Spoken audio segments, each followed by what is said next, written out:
Hello students, I start with the 13th stanza of Thomas Gray's poem Elegy written in a country churchyard. I recite the 13th stanza. But knowledge to their eyes, her ample page, rich with the spoils of time, did never unroll.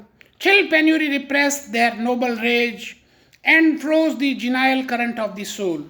Now, the poet is regretting why these people could not become great or famous or celebrated, because they did not get knowledge. So this line says, but knowledge to their eyes her ample page. So they were knowledgeable people. Ample means large page. Knowledge they did have. Rich with the spoils of time, because mankind has learnt. Rich with the spoils of time. As time has passed, the human civilizations have developed. That page, that large page of knowledge never unrolled, means that did not open before these simple people, means they did not get opportunities to get good education. Chill penury. Penury means poverty. Poverty which is chilling, which is depressing. Repressed means suppressed.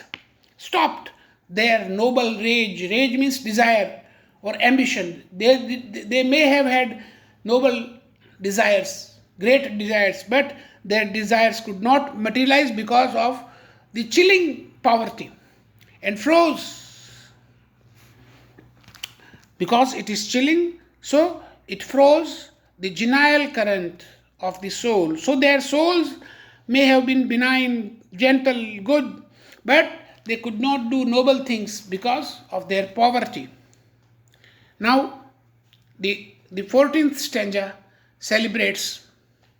I recite the 14th stanza.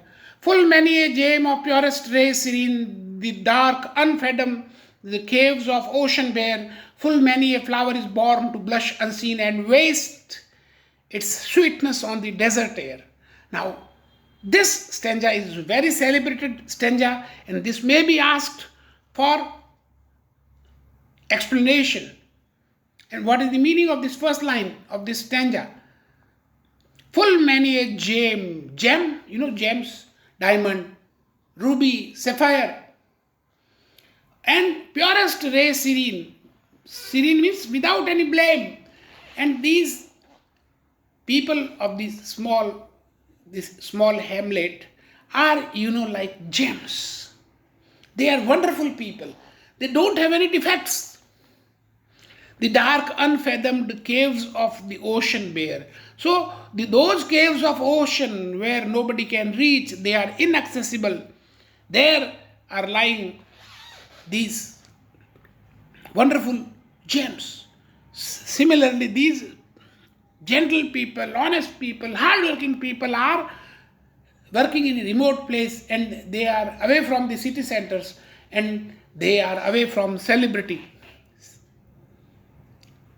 So, full many a flower is born to blush unseen. Many flowers blush means smile in the forest land, but nobody can enjoy the beauty because they blossom in a place which is in a remote area. So these people are away from the city urban life, and they waste their sweetness on the desert air where there is nobody to appreciate their divinity, their learning, and their crafts. So the poet is saying that these people are like gems in the inaccessible caves of the ocean, and these people are incense breathing flowers, but they die unseen because nobody can reach here to appreciate their merits. Now, to the 15th stanza I go.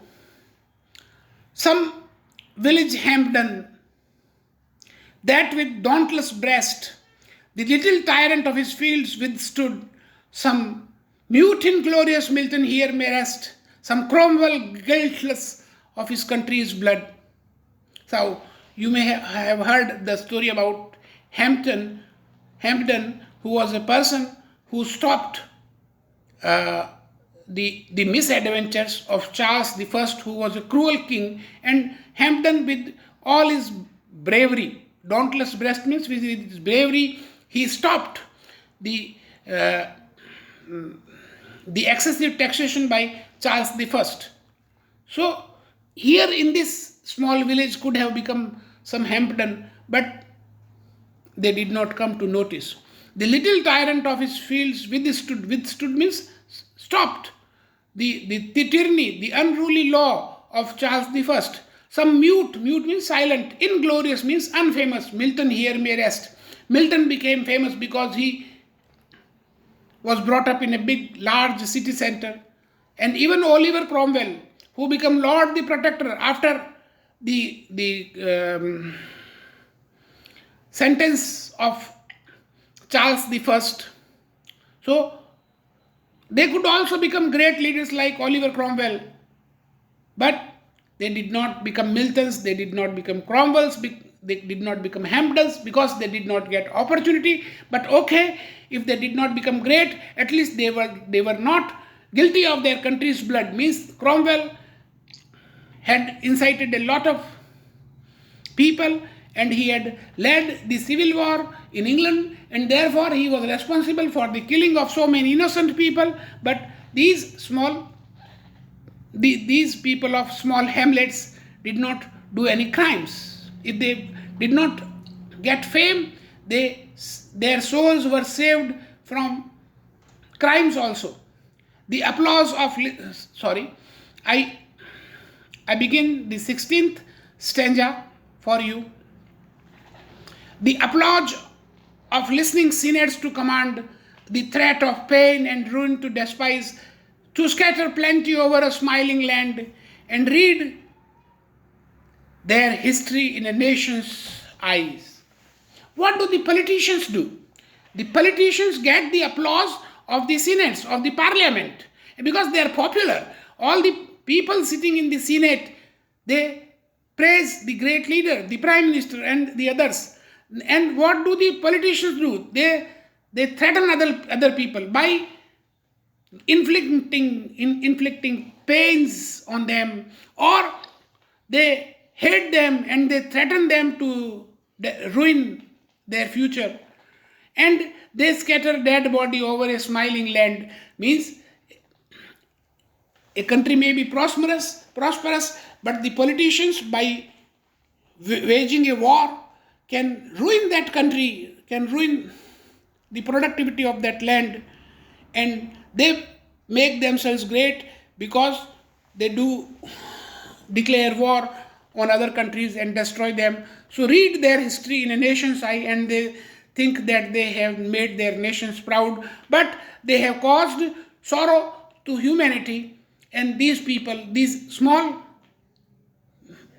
residents of these small hamlets have been saved from violence and disturbing the humanity.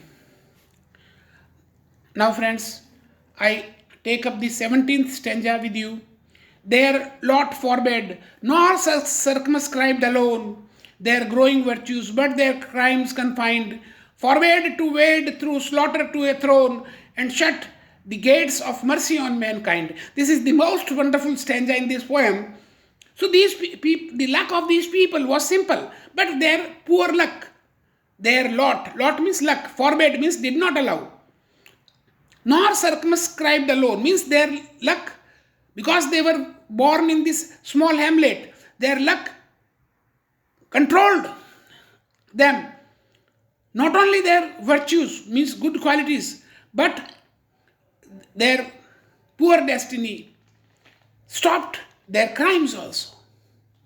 They were not allowed to reach the throne, the kingdom, by slaughtering, by killing innocent people. I mean, just as Cromwell was guilty of breaking civil war in his own country, and these people did not shut the gates of mercy on mankind. Means these people always had mercy on mankind, and they did not inflict pains on mankind by declaring war on other countries and becoming heroes in the eyes of their nation. These cruel things were not done by the residents of this small hamlet. So if they did not become famous, okay, no problem. But these people did not trouble the mankind. Their crimes were also limited because they were not grown up in a city center. The struggling, recite the last stanza, the 18th stanza for you, friends. The struggling pangs of conscious truth to hide, to quench the blushes of ingenious shame, or heap the shrine of luxury and pride with incense kindled at the muse's flame. Now, as politicians, these simple residents of this small hamlet did not do many things. And what is that? The struggling pangs of conscious truth to hide. What the politicians do? The politicians chase the truth, and the truth keeps on crying, but the truth struggles to come out. These people never tried to hide the truth. These people are truthful, and they are not liars like the great politicians are. To quench the blushes. To quench means to satisfy the blushes. Blushes means smiles of ingenious shame. So these people do many, wonderful shames. They do so many sultry things. And people praise them. People like their good qualities.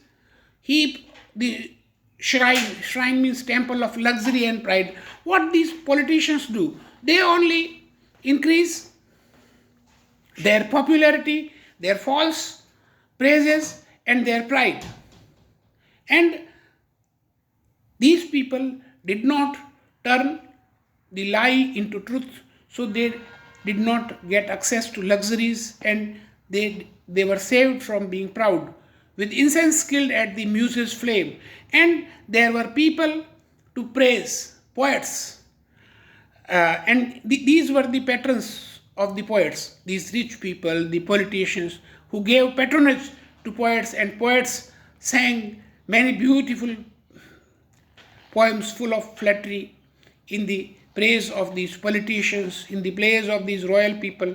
But these people, if they could not become great people, could not become great kings, they were saved from all the falsehoods. So, friends, in the next lecture, that is lecture number 4, I shall take up stanza number 19 to stanza number 24. Thank you.